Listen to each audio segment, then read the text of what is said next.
He wasn't supposed to see the documents. Eddie Ramirez fixed broken printers and replaced light bulbs. He wasn't supposed to fix a broken financial system. His job at BlackRock Financial was routine maintenance, repairing office equipment after hours, making sure everything worked for the morning shift, the invisible labor that kept Wall Street running. But Eddie was naturally curious, a tinkerer who understood how things worked, someone who noticed when systems didn't make sense, including financial systems built on lies. The executives at BlackRock managed everything: university endowments, hospital pension funds, retirement accounts for millions of Americans, money that represented lifetimes of work and sacrifice. Eddie's access was unrestricted. Security trusted him completely. He could enter any office, any computer room. Nobody questioned the maintenance guy. During a routine printer repair, Eddie found something shocking. Documents left in the machine's memory. Financial statements that told two different stories. Evidence of the biggest fraud in Wall Street history. The real books showed catastrophic losses, billions lost in risky investments, money gambled away on crypto schemes, client funds used as personal ATMs. But the client statements showed steady profits, fake returns generated by computer programs, phantom gains that existed only on paper, a digital house of cards that fooled everyone. Eddie understood the implications. Teachers would lose their pensions, hospitals couldn't pay their bills, retirees would discover their savings were gone. He could have walked away, kept his job and stayed silent. Let someone else discover the truth, avoid the chaos that would follow.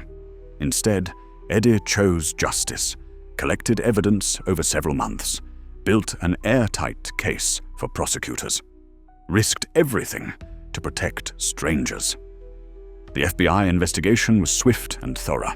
Arrests, asset freezes, criminal trials, a $26 billion Ponzi scheme exposed, Wall Street's biggest fraud brought down by a maintenance worker who proved that heroism doesn't require a Harvard MBA, just the courage to do what's right. Before we get started, each of our episodes is original and uniquely crafted to ensure you never get bored. We've launched this show with a focus on sharp, original storytelling. And as more viewers join us, you'll see everything level up: visuals, sound design, pacing, and production quality. The bigger the audience, the bolder the stories we can tell. So if you want to support us and continue seeing more episodes, subscribe and turn on the notification bell now. You're about to enter a world where money isn't just power. It's the most powerful motive. Eddie's hands shook as he watched $26 billion worth of evidence disappear into metal shredder teeth. But these weren't his documents to destroy, and he wasn't supposed to witness Wall Street's biggest fraud. "We need to move everything by Friday," a panicked voice hissed from the corner office. "The audit team arrives Monday morning, and if they find even one of these files—" "Relax, John," came another voice, smooth as silk. "By the time they figure it out, we'll be sipping drinks on a beach far away." This is when everything changed, when a forgotten janitor became the hero who brought down Wall Street's biggest crooks. But let me tell you how we got here, because this story is absolutely wild. Meet Eddie Ramirez, 42 years old, 5'6", weathered hands, invisible to everyone who mattered. For 3 years, he pushed his squeaky cleaning cart down marble hallways that cost more per square foot than most people's homes, emptying gold-plated waste bins and fixing broken printers that executives kicked when they jammed. The fancy traders in their $3,000 suits treated him like furniture, just another worker keeping their perfect world spinning. They'd walk right through him in hallways, talking on phones about million-dollar deals while Eddie scrubbed their coffee stains off Italian marble. But Eddie had a secret weapon nobody knew about. He noticed absolutely everything. The Meridian Tower's 42nd floor housed Ashford Capital Management, where the air itself seemed to smell like money.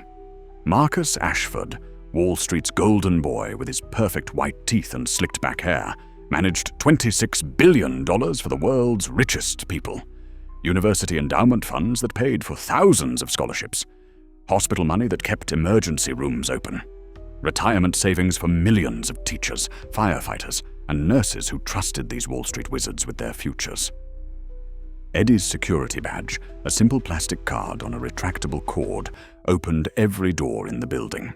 The executives trusted the quiet maintenance guy completely. He could enter any office, access any computer room, fix any equipment. After all, who pays attention to the janitor? That trust would become Marcus Ashford's biggest mistake. Eddie lived in a studio apartment in Queens, 37 minutes by subway from the gleaming towers of Manhattan. His world was small: work, home, and the corner bodega where he bought his morning coffee and yesterday's newspapers. He sent money to his mother in Puerto Rico every month and saved the rest in a basic checking account that earned practically nothing. He never imagined he'd become the most important witness in financial crime history.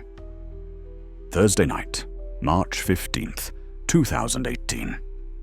11:47 p.m. on the dot. The executive floor should have been empty as a tomb, but bright fluorescent lights blazed through the floor-to-ceiling windows of Marcus's corner office. This guy who bragged to Forbes magazine about his perfect work-life balance never stayed past 7 in the evening. Eddie wheeled his cart closer, its squeaky wheel echoing like gunshots in the marble hallway. Through the cracked office door, he watched Jonathan Hayes, Marcus's sharp-dressed right-hand man with nervous eyes and expensive cologne, feeding papers into a massive industrial shredder. The machine hummed like a hungry beast. Financial statements vanished into its metal teeth. Client reports disappeared in strips. Trading records turned to white confetti that scattered across the Persian rug, worth more than Eddie's annual salary. $26 billion, Marcus's voice carried through the doorway, mixing pride with raw panic. Do you realize what we've accomplished here, John? We've created money from thin air. We convinced the smartest investors in the world to hand over their fortunes based on nothing but our word. Hayes wiped sweat from his forehead with a silk handkerchief. And now it's all crashing down around us. The redemption requests are flooding in like a tsunami. We can't keep paying fake returns with money that doesn't exist. Eddie's world tilted sideways. These men in their $1,000 suits were casually discussing stealing more money than entire countries had in their treasuries, and they were destroying the evidence right in front of him. Start with the client files, Marcus ordered, loosening his Italian silk tie. Then the trading records. Everything that shows the real numbers. By morning, this office needs to be cleaner than a hospital operating room. Eddie pressed himself against the broken photocopier in the hallway, his heart pounding so loud he was sure they'd hear it. He'd been fixing this machine for weeks, putting in work orders that nobody seemed to care about. Tonight, it became the perfect excuse to linger and listen. Through the crack in the door, Eddie could see papers scattered across the floor like snow. In their panic, Marcus and Hayes were sloppy. The shredder jammed twice, leaving partially destroyed documents everywhere. Some papers missed the machine entirely, crumpled up and tossed toward waste baskets that overflowed with evidence.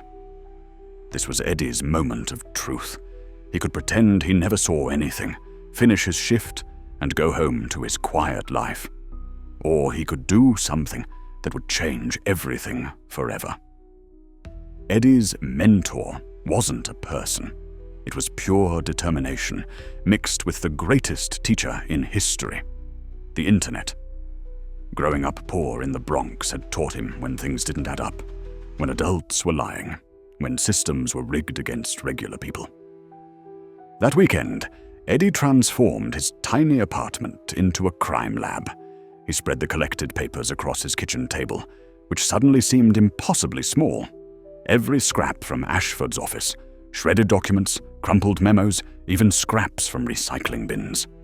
He spent 16 hours straight on his laptop, learning everything about financial crimes, YouTube videos about Ponzi schemes, FBI websites explaining securities fraud, Reddit forums where people discussed corporate whistleblowing. His phone became a recording device. His notebook became evidence logs. The internet showed him how to document evidence properly, how to protect himself legally, and most importantly, how to contact the FBI without getting himself in trouble. Eddie learned that smart beats rich every single time when you're fighting for what's right. He just had to be smarter than people who thought they were untouchable. Monday morning, 6:30 a.m. Eddie sat surrounded by reconstructed evidence, knowing his life would never be the same. The first complete document he pieced together was like finding a smoking gun. Harrison Industries, LLC, $250 million invested, $47 million in returns. But when Eddie Googled the company name, absolutely nothing came up. No website, no news articles, no business listings. For a company supposedly wealthy enough to invest $250 million, Harrison Industries seemed to exist nowhere on planet Earth. More pieces revealed the horrifying truth. Internal memos about client fabrication protocols. Emails discussing synthetic return generation systems. One handwritten note in Marcus's distinctive scrawl. HI requesting $50 million withdrawal. Delay until Q4. Use Newport funds if absolutely necessary.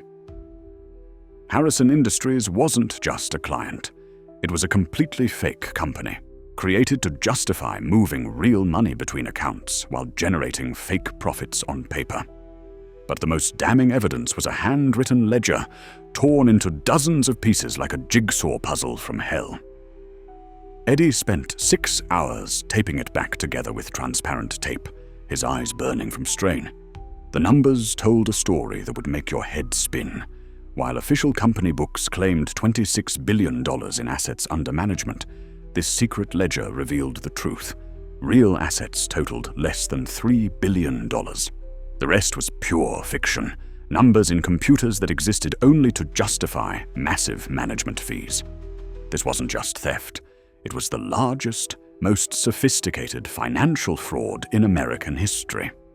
And Eddie Ramirez, a maintenance worker from Queens, was the only person who knew about it.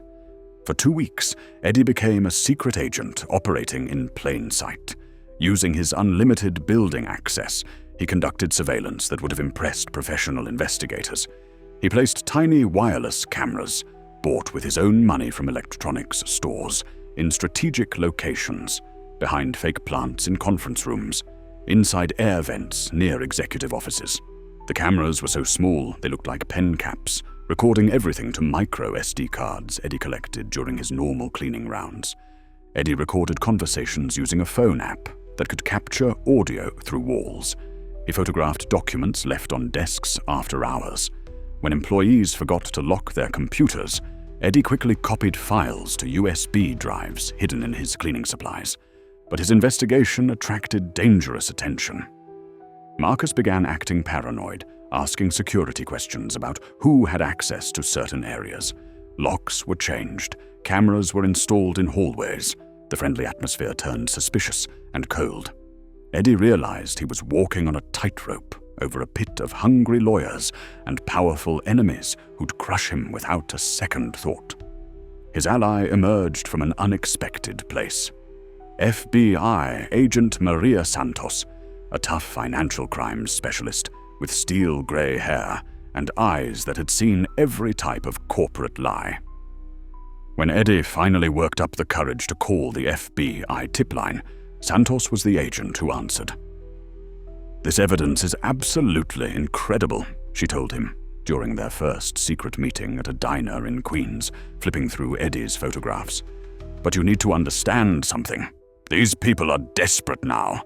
Desperate criminals do extremely dangerous things. Are you really ready for what's coming?" Eddie looked at photos of Marcus's yacht and Hampton mansion, then thought about his mother's social security check that barely covered her medication. "I'm ready," he said simply. Third week of March, everything nearly collapsed into chaos. Dr. Sarah Chen arrived like a financial hurricane. The forensic auditor had steel gray hair, pulled into a tight bun, and 20 years of experience catching Wall Street crooks. Unlike previous auditors who accepted fancy presentations and expensive dinners, charm couldn't fool her. She wanted direct verification of every single trade from the actual banks. Marcus panicked completely. The audit would expose everything within days, maybe hours. "We're finished," Hayes whispered. During an emergency meeting, Eddie recorded from the air vent above. "She's calling Goldman Sachs directly. When they tell her we don't have accounts there." "We run," Marcus interrupted, pacing his office like a caged animal. "Activate the escape plans. Liquidate everything we can grab and disappear before they figure out what we've done." The escape plan was sophisticated and terrifying. Offshore accounts in countries without extradition treaties, false identities prepared years in advance, safe houses in places where American law enforcement couldn't reach, private jets fueled and ready for immediate departure. They planned to steal whatever cash remained and vanish like smoke, leaving thousands of victims to discover their life savings were gone forever. Eddie's darkest moment came when he realized all his evidence would be worthless if these criminals escaped to some tropical paradise. He'd risked everything for nothing if Marcus disappeared into the sunset with his stolen billions. That's when Eddie made the most important decision of his life. Thursday night, 11:47 p.m., exactly 1 week after Eddie's initial discovery. The symbolism wasn't lost on him as he sent a simple text message to Agent Santos. "They're running tomorrow afternoon. Private jet to Switzerland. Move now or lose them forever." By 6 a.m. Friday morning, federal agents surrounded Meridian Tower like they were arresting international terrorists. Black SUVs blocked every exit. FBI agents in tactical gear swarmed the marble lobby where million-dollar deals were made daily. Marcus Ashford, who'd planned to catch his private jet to Switzerland that afternoon, found himself face down on Italian marble in handcuffs. The man who'd stolen $26 billion from hard-working Americans was brought down by evidence collected from his own garbage by a janitor he'd never bothered to notice. The irony was absolutely perfect. Poetic justice served cold. News trucks appeared within hours. Reporters with perfect hair and expensive suits stood outside the building, where Eddie mopped floors, describing the shocking financial fraud that rocked Wall Street to its core. But they didn't know the real story yet. They didn't know about the maintenance worker who'd saved thousands of people from financial ruin. Eddie's evidence was extraordinary. Recordings that captured Marcus planning his crimes, photographs showing fake documents, financial records proving the massive theft, but testifying against Wall Street's most powerful criminals in front of television cameras and newspaper reporters. That was the ultimate test. The trial became a media circus that made primetime news every night. Eddie, the nervous maintenance worker with calloused hands and a slight stutter, had to face Marcus's legendary defense team, lawyers who charged more per hour than Eddie made in a month, and explain complex financial crimes to regular people on the jury. Something remarkable happened when Eddie took the witness stand. The man who'd been invisible his entire life found his voice in front of the world. "I didn't understand all the fancy financial words they used," he testified, his voice growing stronger with each sentence. "But I understood the difference between real money and fake money. And what I found in that garbage proved that Mr. Ashford was stealing real money from real people who trusted him." The defense lawyers tried every trick in their expensive playbooks. They attacked Eddie's education, suggesting a janitor couldn't possibly understand sophisticated investment strategies. They questioned his motives, implying he was seeking revenge or attention. Eddie was ready for every attack. "I don't need to understand how a car engine works to know when someone's stealing the car," he replied to one particularly condescending question. The courtroom erupted in laughter, and even the judge smiled. When they suggested Eddie was too uneducated to interpret financial documents, he pulled out his reconstruction of the Harrison Industries statement, dozens of shredded pieces carefully taped back together. "This document says Harrison Industries invested $250 million, Eddie explained patiently. "But Harrison Industries doesn't exist. I may not have a college degree, but I know the difference between something real and something made up." Pure gold, the jury ate it up. The trial's most powerful moment came during Eddie's final day of testimony. The prosecutor asked why he'd risked his job, his safety, and his quiet life to expose the fraud. Eddie looked straight at the jury, 12 regular Americans from different backgrounds, just like the people Marcus had stolen from, and spoke from his heart.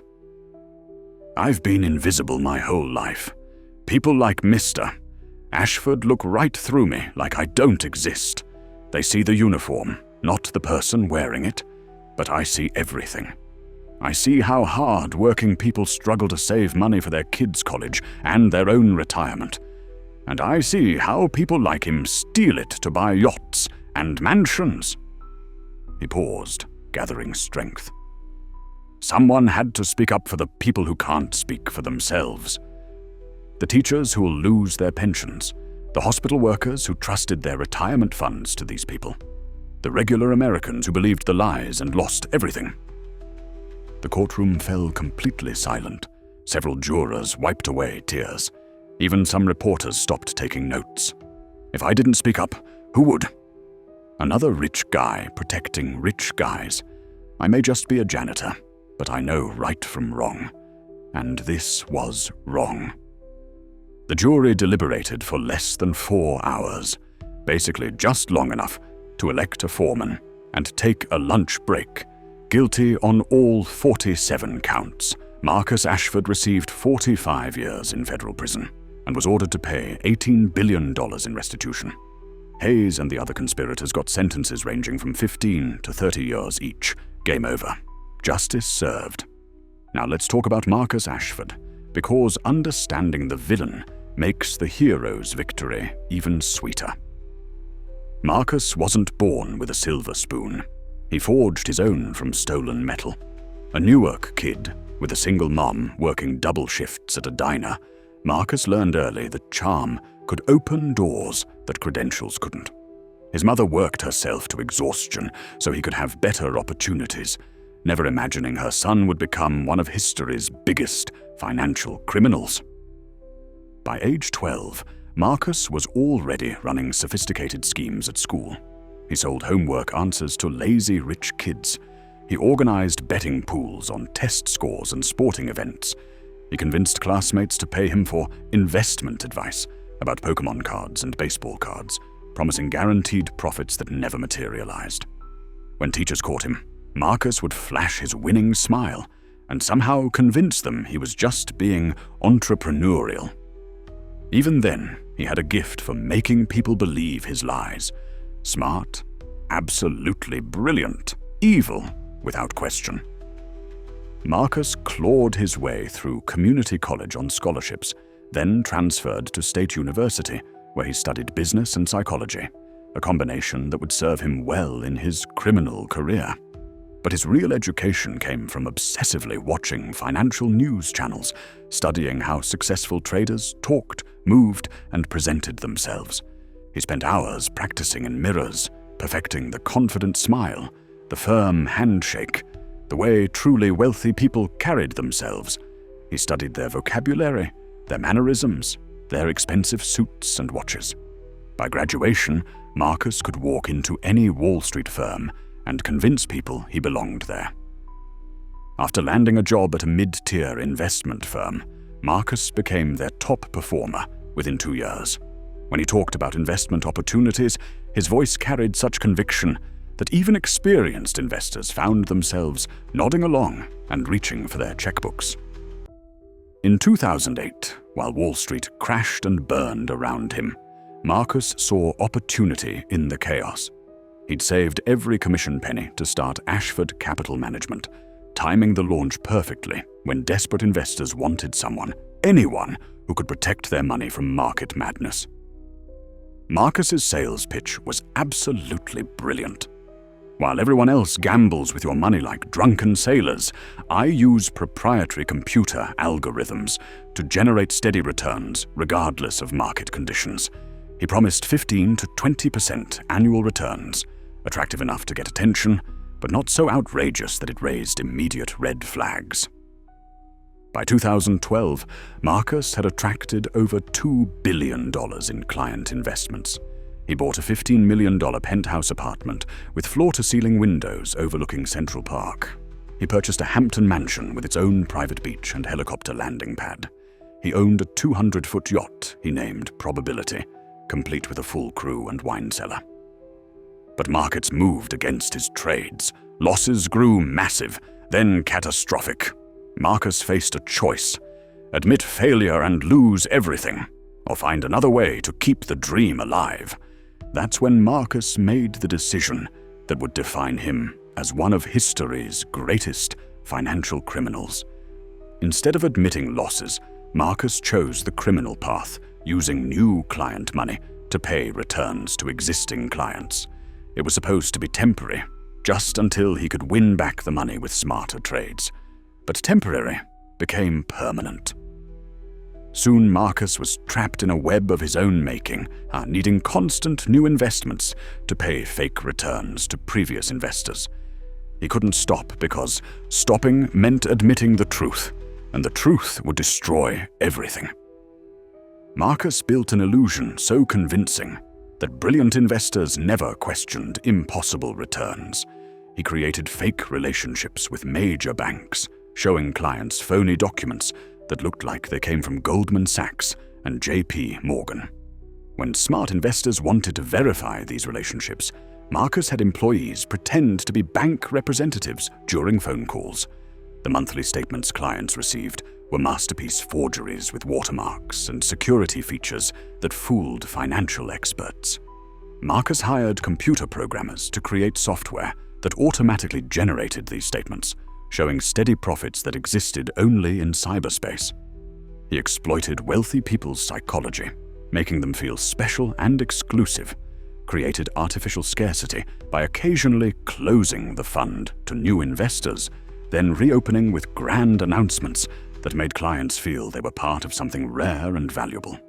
The operation required over 200 employees. Most had no idea they were part of a criminal enterprise. Marcus compartmentalized information so expertly that only 3 people knew the complete truth. For 6 years, Marcus lived in constant terror. He barely slept, started drinking expensive whiskey to calm his nerves, and snapped at employees who asked too many questions. He kept detailed criminal records on encrypted hard drives, believing his technology would protect him. He never imagined his downfall would come from the quiet janitor who emptied his garbage every night and noticed everything the powerful people missed. The human cost was devastating and real. An Ohio City pension fund lost $500 million that was supposed to fund municipal workers' retirements.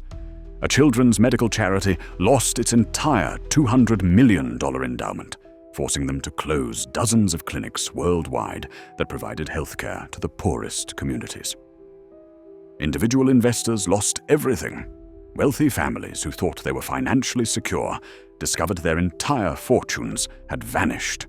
Some lost homes, others postponed retirements indefinitely, and a few elderly investors died before seeing any money recovered. The recovery process was long and painful. Court-appointed receivers worked for years tracking down assets, but they could only recover $8 billion of the stolen $18 billion. The pension fund was forced to cut retiree benefits by 40%. The charity had to permanently close medical facilities, affecting healthcare for millions of people worldwide. But positive consequences emerged from the wreckage. Eddie's investigation led to uncovering numerous other financial crimes and money laundering operations that had been operating in the shadows. Law enforcement agencies began cooperating in new ways, sharing information and resources that led to over 200 arrests across 15 countries and billions of dollars in seized criminal assets.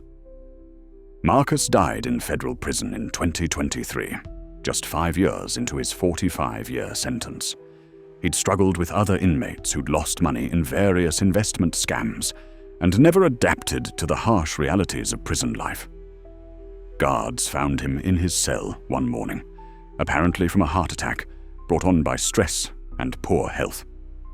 Meanwhile, Eddie lives quietly in a modest house in Queens, proudly knowing he saved thousands of people from financial ruin and helped make the financial system safer for everyone. Eddie's heroism didn't end with the convictions. His story fundamentally transformed how America thinks about financial crime and corporate whistleblowers. The Eddie Ramirez rule now requires anonymous reporting systems in all major investment firms, making it easier and safer for employees to report suspicious activity. New federal regulations demand independent verification of trading records and surprise audits of investment companies. Whistleblower protections were strengthened nationwide, and financial rewards for reporting crimes were significantly increased. But Eddie's greatest contribution was cultural change. Before his story, whistleblowers were often seen as disgruntled employees seeking revenge against their bosses. Eddie showed America that whistleblowers can be heroes, protecting society from powerful criminals who think they're above the law. Eddie used his substantial whistleblower reward, several $1 million, to start the Ramirez Foundation, which provides financial education to working-class communities and supports other corporate crime whistleblowers. He returned to school, earned a criminal justice degree, and became a consultant helping law enforcement agencies investigate complex financial crimes. The Meridian Tower, where Eddie once mopped floors, was eventually sold and converted to affordable housing for teachers, nurses, and other essential workers. At the dedication ceremony, Eddie was honored as the hero who protected working people from Wall Street predators. This story isn't just about financial fraud or even about justice. It's about power, corruption, and the courage that ordinary people can find when they're fighting for what's right. Marcus Ashford represents everything wrong with unchecked greed, a man who stole from teachers, nurses, and retirees to fund his luxury lifestyle, believing his wealth and connections made him untouchable. Eddie Ramirez represents something much more powerful, the idea that in America, anyone can be a hero regardless of their background, education, or social status. You don't need wealth, power, or fancy degrees to fight corruption. You just need to pay attention, document what you see, and refuse to be intimidated by people who think they're better than you. 7 years after Eddie's discovery, his impact continues flowing through the financial world, like ripples from a stone dropped in still water. The regulatory changes have prevented numerous other frauds before they could grow large enough to cause massive damage. Better oversight and transparency requirements have made sophisticated schemes much harder to sustain for extended periods. The maintenance worker, who was invisible to Wall Street's elite, became the most visible symbol of justice in modern financial history. "I learned that being invisible can be a superpower," Eddie wrote in his autobiography, published in 2024. "When people don't see you, they let their guard down. They say things they shouldn't say, leave evidence lying around, and forget that someone is always watching." Eddie's story proves that you don't need Harvard MBAs to recognize the difference between right and wrong. You don't need millions of dollars to have moral courage. You don't need corner offices to make a real difference in the world. Sometimes the most powerful person in the room is the one nobody notices. Sometimes the greatest heroes are the ones who clean up after everyone else. And sometimes doing the right thing is as simple as refusing to look away when you see something wrong happening to innocent people. The janitor who brought down a $26 billion fraud didn't just save money. He saved the idea that in America, justice isn't reserved for the rich and powerful. It belongs to everyone willing to fight for it, no matter how small they might seem to the world.